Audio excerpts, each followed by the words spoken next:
Hello, everyone, and welcome to the final Civilization 6 New Frontier Pass first look video. And the final civ is going to be Portugal. Doesn't seem like 10 minutes ago that I was doing the very first look video.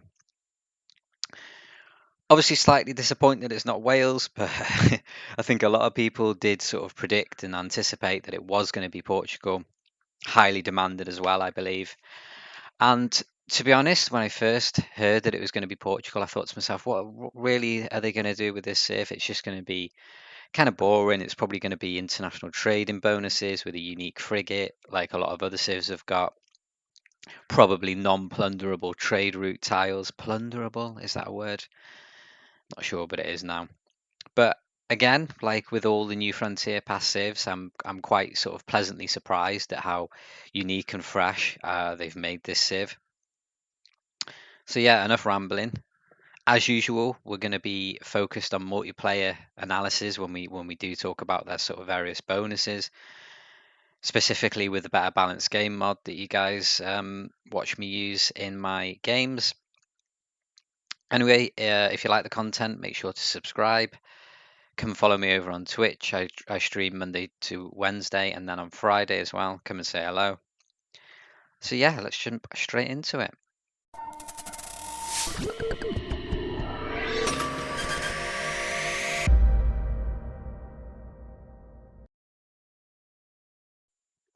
Okay, so it's going to be the same as usual. We're going to watch the official Firaxis first look video, and we're going to sort of pause and talk about things as we go. So let's go. João III leads Portugal in Sid Meier's Civilization VI. No Wales. Whoa. King of Portugal in the 1500s, João is known for using shrewd trading practices rather than open warfare as a means of conquest. Portugal's unique ability, Caça da Índia, significantly increases the yields of international trade routes, but limits those routes to cities on the coast or with a harbor. This ability also grants trader units additional range on water and the ability to embark on water tiles as soon as they're unlocked. Okay, so we've got our first ability there. International trade routes can only reach cities on the coast with a harbour, but they receive plus 50% towards all yields and have plus 50% range over water and can embark as soon as they're unlocked. So basically what that means is if you're sending a trade route to another civ or a city-state, they need to be on the coast or have a harbour. You probably still can send trade routes to inland cities as long as they go through a city that meets these requirements, I'm guessing. Plus 50% towards all yields, that is very, very strong. Obviously, you're not going to be doing any sort of internal shenanigans with this civ. You're going to be wanting to trade internationally. They also have plus 50% range, so that's going to be another 15 tiles on top of the base of 30. And they can embark as soon as they're unlocked, so you don't need celestial navigation. This is a very good ability. Obviously, you're going to try and want to scout a lot in the early game to try and get another city to be able to trade internationally with, so you can make use of those bonuses. And towards the late game, these are going to give you some very, very, very, very good trading bonuses. Let's carry on. Portugal's unique unit, the Now, is a naval melee unit that replaces the Caravel. It starts with 1 free promotion, requires less maintenance than the Caravel, and has 2 charges to build Feitorías. These special shipping ports, unique to Portugal, grant additional gold and production from trade routes to that city.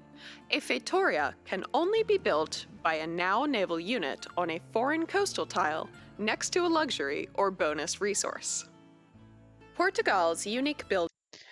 Okay, so there we have our second bonus.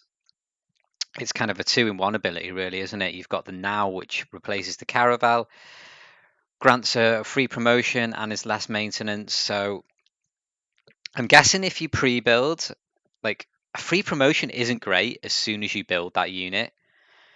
Obviously, because getting level 1 is very, very easy. But if you can still use the upgrade on like a level 2, 3 galley that you've used to kill a city state or something, then that's going to be really nice. I know Ottomans are able to do that with their Janissary. And then we've got the Fetorias, which provide 4 gold and 1 production. Now, that 4 gold and 1 production is going to be for the Civ that you build it, Civ's land that you build it in, if that makes sense. So if you're Portugal and you go and build one of these in, I don't know, Victoria's land, then she is going to get the bonus, the 4 gold and 1 production bonus for that. Trade routes to this city from Portugal gain 4 gold and 1 production. That's even more reason to be able to be trading internationally. They do have a bit of build criteria. They're going to be built next to luxury or bonuses. Now, this is going to be in multiplayer. This is going to be quite easy to sort of troll people with if they give you open borders, because you can obviously plop this next to any sort of tiles that they're going to build wonders in, or you can sort of ruin their harbors with this by putting it on a resource if it's next to a bonus or a luxury resource. But obviously the other player can just not give you open borders to sort of deny that. Quite sort of very new ability, something very unique, which is quite good, and they look pretty strong, especially for the 4 gold and 1 production that sort of both civs are going to get. It's going to be great to be obviously building in your allies' land, but you know you're going to have to sort of do some sort of pre-alliance agreement where you're not going to intentionally try and troll with that ability.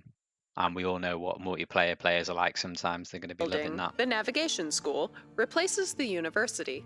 It increases production towards naval units, increases science yields based on the number of coastal and lake tiles within the city's borders, and grants additional Great Admiral points.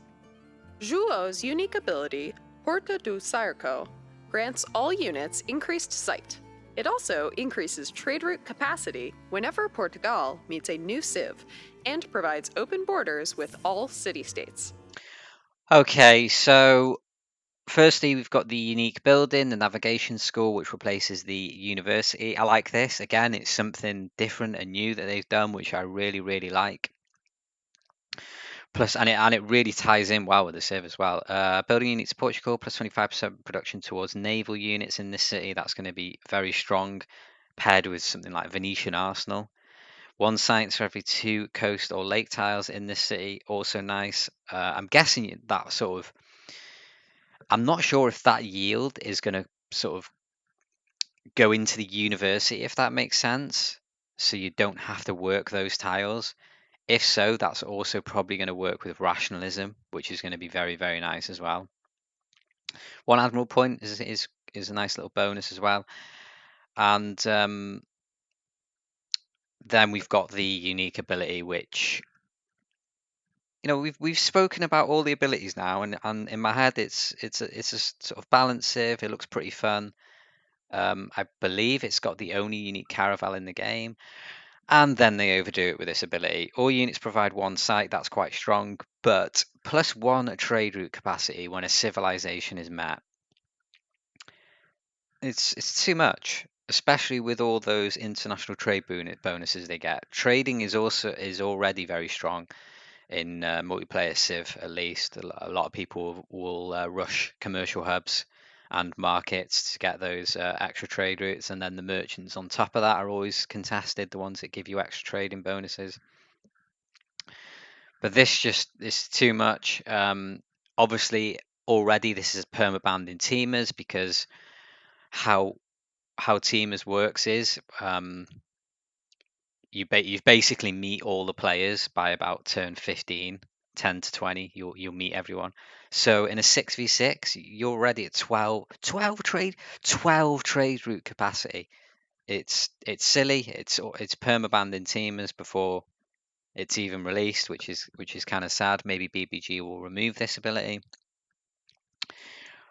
But yeah, all in all, I like the look of this Civ. It's pretty fun. It's different, and yeah, it's another coastal Civ to reckon with Victoria and Dido, which is nice.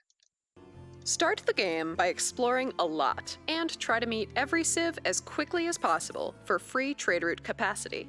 Since Portugal can only trade internationally with cities on coast or with harbors, be sure to prioritize naval exploration. Further supercharge your trading with lots of alliances and policy cards like Triangular Trade and Wisselbanken. Once you build a navigation school, start cranking out now units for Fetorias. Did I just see that Now right? units for Fetorias. Start cranking out now 76 gold a units for turn. Fetorias. But plan carefully, because Whew. Fetorias have strict placement restrictions. Will you journey beyond your shores to share riches from distant lands? How will you lead Portugal in Sid Meier's Civilization VI? And there we have it, guys. We've reached the end of an era. That is the final first look for the New Frontier Pass. Probably going to be Civ 7 next, I'm guessing, after they give us a year or so to play around with this. Yeah, I think it looks like a fairly balanced Civ, apart from this +1 trade route capacity when a civilization met. I think even in an FFA, that's going to be pretty strong. Also, I think the gold is sort of gold from international trading is a bit over the top too. But yeah, I'm quite looking forward to playing this Civ actually. And yeah, let's keep the video short and sweet, and we'll end it there. So thank you for watching, guys. Like I said before, make sure you sub on YouTube, give us a follow on Twitch. Hopefully I'll see you guys around, and thank you for watching. Now is the time to practice teamers.